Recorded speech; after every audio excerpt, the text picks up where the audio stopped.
Hello dear subscribers, today I will show you how you can easily fix your error. Here you can see this error.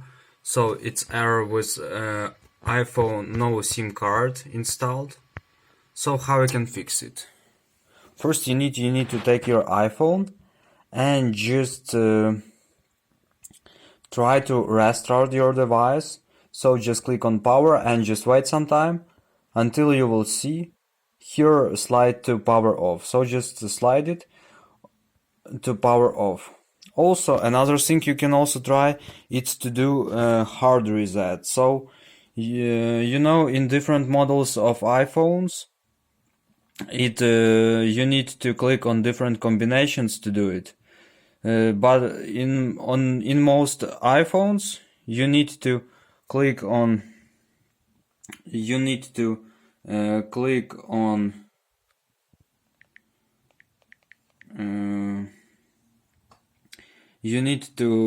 on power and just on home button and just wait some time until you will see that logo of Apple, and it means that your device successfully made hard reset. So if you have iPhone 10 or 11, you just need to click on power and for minus make volume lower and just wait some time until you will see Apple logo. So another thing you can also try, it's to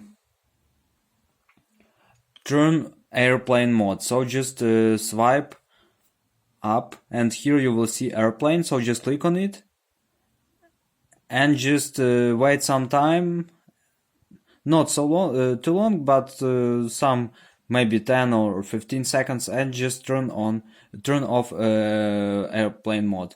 So you will restart your mobile carrier and it will successfully restart your operator.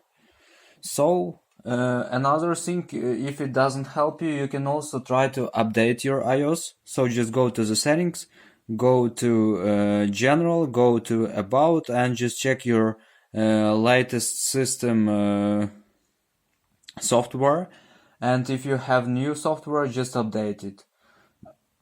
And also that's all. And also last thing you can also try, it's to remove your SIM card and just check maybe your SIM you didn't take your SIM card correct, and you need to reopen this place with SIM card and just put SIM card again and just try to remove SIM card and take it again and just restart your device. So I hope that one of these methods will help you. So thanks for watching, have a nice day, subscribe to my channel, click like, and goodbye.